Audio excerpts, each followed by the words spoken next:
Sophie & Co. I'm Sophie Shevardnadze. Vladimir Putin has won the Russian vote, is about to embark on a second consecutive term as Russia's president. What lies ahead for Russia and the world now? I ask his official spokesperson, Dmitry Peskov. Thanks a lot for being on our program. It's been a while, actually. Yeah. So I guess Putin has to win more often for us to talk to you. But we got a lot to talk about. Let's start with elections. Elections are over. President Putin got much more than anyone expected. He got more than in 2012. It's a historical record, of our country. Yeah, but, everyone thought he was going to win. Even the people who didn't like him were like, of course he's going to win. I mean, there's no doubt about it. But the bets were 60, 65%. But this, did you expect this result? No. And himself, he said actually that it was quite unexpected for him. It was quite unexpected. And now, of course, as a president of a country, when you have this level of support, you feel the level of responsibility. Because every leader carries a burden of responsibility of this support. I was in America recently, in Europe. What they're saying is that because there's so much pressure from the West towards Russia, that kind of helped consolidate Russia's public opinion and helped Putin gain this much votes. Would you agree with that? Well, partly yes, of course. We can hardly ignore this effect of international pressure coming from outside, because this is Russia. It's an outstanding country with its own traditions, historical traditions, and historical mood of people. If they face any pressure coming from outside, they unite. They unite, and they unite around a strong leader. This happened numerous times during our history, and of course, partly it is happening now. Because when you see unprecedented pressure, when you see even craziness coming from some countries, you understand what I mean. People cannot tolerate it. They resist. And resisting, they unite around a strong leader. The Russian constitution limits the president to 2 consecutive terms. Now, when Putin was asked about what he's going to do, he said, I'm not going to change the constitution yet. Yet being the key word. Well, actually, he never said that. He never said that? Well, of course. You have to be very precise when you quote Putin.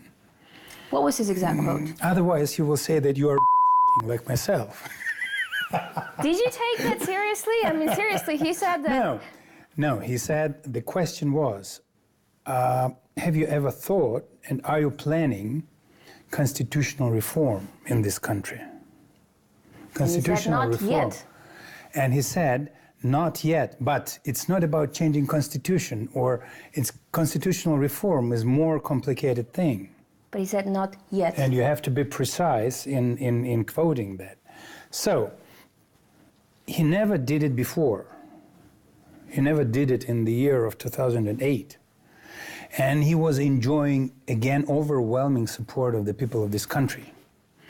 And presumably, should he wanted that in the year of 2008, he could have easily done that, to change the constitution and to adjust the constitution in accordance with his own political perspectives. He never did that. And we don't have any slightest reason not to believe him, not to trust him, not to think that he is not going to adjust constitution in accordance with his personal political will. The only thing that he's pursuing, the only goal, is a goal of ensuring a prosperity, rising prosperity of the people of this country, stability of this country, and economical breakthrough of this country. Okay, so just to precise, when he meant no constitutional reform yet, he meant that maybe there will be constitutional reform, but it wouldn't be tied to his personal staying or not staying in power. Is that what you're saying? Well, of course. Okay. Of course. All right. I know that after elections, you're like, president, this term is going to be focusing on internal affairs, he's going to be focusing on everything that's going on in the economy. What would that mean for the foreign policy? Would that isolate Russia either further from the rest of the world? No, to the contrary. To the contrary, Russia and President Putin is looking for repairing relationship where it is possible, and looking for developing and furthering relationship with the various countries, especially our partners in Europe, with the United States, and proceeding in these development as far as our partners are ready to.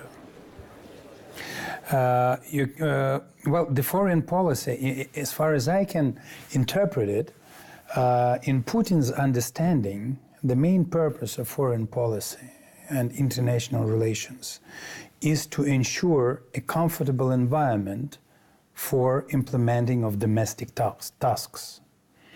So he is quite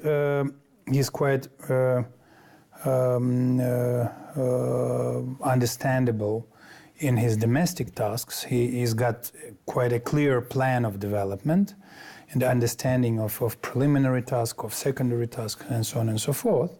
So what he needs a support from diplomacy to ensure a comfortable environment for them. We got a lot of questions about whether there is a room for maneuvering between West and Russia and whether there is place for creative diplomacy. But first, I want to ask you about us and what we do and the consequences that what we do entails in the West. For instance, when the president was addressing the nation, he unveiled new weapons to the world and said that no one has this kind of weapons. These are the best, the fastest. And he said, now the world will listen.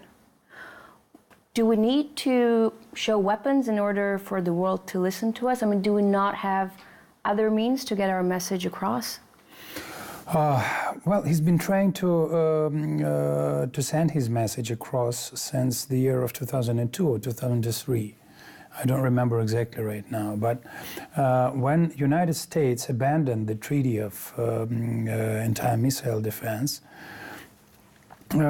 that was a very, very serious threat for mutual nuclear deterrence. And this is a basic element of international stability and security. And since then, Russia found itself as a state being under siege of attempts of neutralizing its nuclear potential, its nuclear capabilities, thus endangering the existence of nuclear deterrence. The only way, and despite sending signals of unacceptance of this process, proposing various compromises, proposing cooperation in ensuring international stability, unfortunately, our country failed to meet reciprocity. And as a result, the only way was to show that in any case, despite all the efforts of our counterparts in this story, despite their continuous efforts to build the entire missile shield, Russia will be capable of ensuring a mutual deterrence system. Do you feel like this is working? Showing that we have the best weapons in the world? Yes? Definitely yes. Can you elaborate? Well, if you analyze the reaction coming from responsible members of international society, you will see that there is a certain understanding of necessity of urgent negotiations on international security and even disarmament. Well, Trump just complained recently after a phone call to Moscow that this arms race is getting out of hand. Out of whose hands? Well, we know that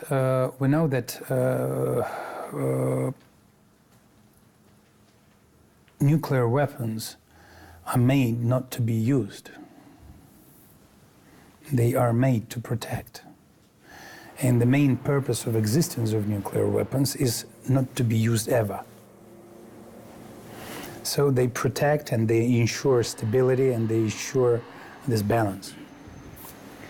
But we're not only two countries carrying nuclear weapons, nuclear potential.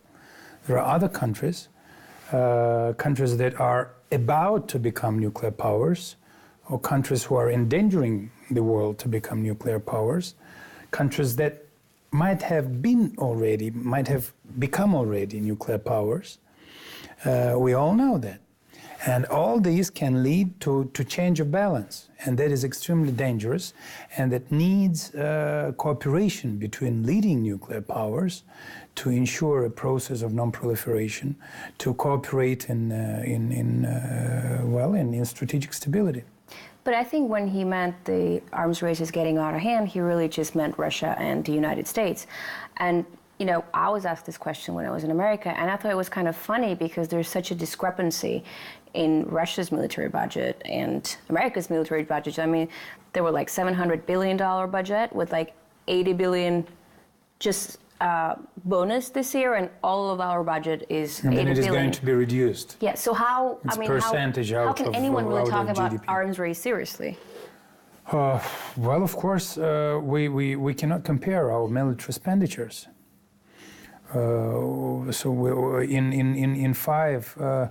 in 5 years we're going to spend less than 3% of GDP for military defense purposes and for arms production purposes. It cannot be compared with the expenditures of the United States. But I would like to remind you of the latest statements of President Putin. Russia is not going to be driven into an arms race. It does not correspond with President Putin's primarily goal of domestic economic development and domestic breakthrough in economy. So we all, and President Putin, we all do not need arms race, and it was confirmed and declared by President Putin, and this is the main declaration that we have to take into account.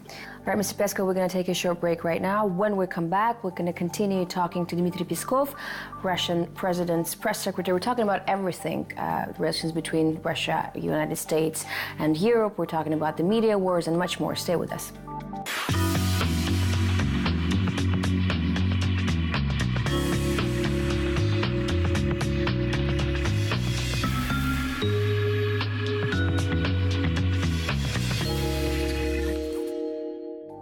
And we're back with Dmitry Peskov, Russian president's press secretary. Mr. Peskov, when NBC's Megyn Kelly asked him about whether we're in a new Cold War or not, President Putin dismissed it as propaganda. He said, no, anyone who's saying that America and Russia are at the new Cold War, that's part of propaganda. But when you really look at the facts, right, I mean, there are troops on Russia's borders, and they're getting closer and closer. Russia is creating new weapons. There's the huge media war going on between the countries. Accusations flying back and forth, especially towards Russia with the poisoning and the meddling in the elections. What is it, then, if not a Cold War? What is it that, well, what's happening between America and Russia right now? We're witnessing lots of elements of Cold War. And unfortunately, we're seeing more and more of elements of Cold War in our agenda, and we're facing it in international relationship. We face, well, let me say it's not all the countries are comfortable with rising Russia. With rising Russia with the leadership of President Putin. But they should be used to it by now. It's been 18 years, no? Well, the more Russia is rising, the more uncomfortable they feel, and the more tough they start to behave in international relations. And in this tough behavior, they are ready to jeopardize international law, the basics of international relations, free trade and commerce regime. They are ready to forget about fair trade. They're ready to forget about WTO rules. They're ready to forget about every rules when they want to suppress Russia. But why? And these famous words of craziness, we're going to make them pay the price. You know, it's like maniacs. But why should Russia? Why Russia?